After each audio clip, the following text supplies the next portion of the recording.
Another day, another luto na naman tayo mga kachika. Ito nga ang pinakamahirap dyan, yung pagbabalat ng bawang. Sa dami ng bawang na binalatan namin, halos magpaltos-paltos na nga at sumakit na itong aming daliri at kamay. After nga natin mabalatan, ayan, ipinasok na natin dito sa food processor para mabilis natin. Kasi masyadong marami to para isa-isahin natin. Kaya ayan guys, kung may food processor kayo, gamitin nyo na yung food processor ninyo. Pag gumamit kayo ng food processor, lalo na sa bawang, i-check nyo time and time kung gaano ba kaliit o gaano ka-mince yung gusto nyo sa bawang ninyo. Kasi hindi nyo namamalayan, kakapindot nyo guys, is naging mince or naging paste na yung bawang ninyo. Kaya i-check nyo kung gaano nga ba ka-pino yung gusto ninyo sa bawang.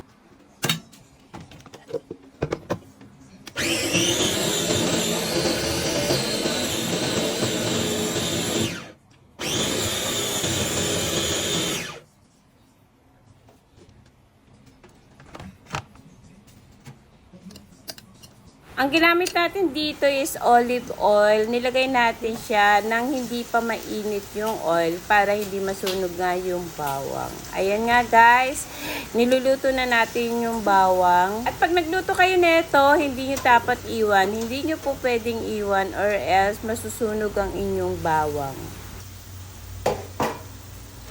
At pag ganito na yung itsura ng bawang nyo, i-turn off nyo na kasi yung init ng oil sa bawang, parang ongoing pa rin yung pagluluto niyan dun sa bawang. Kaya kailangan i-turn off nyo na.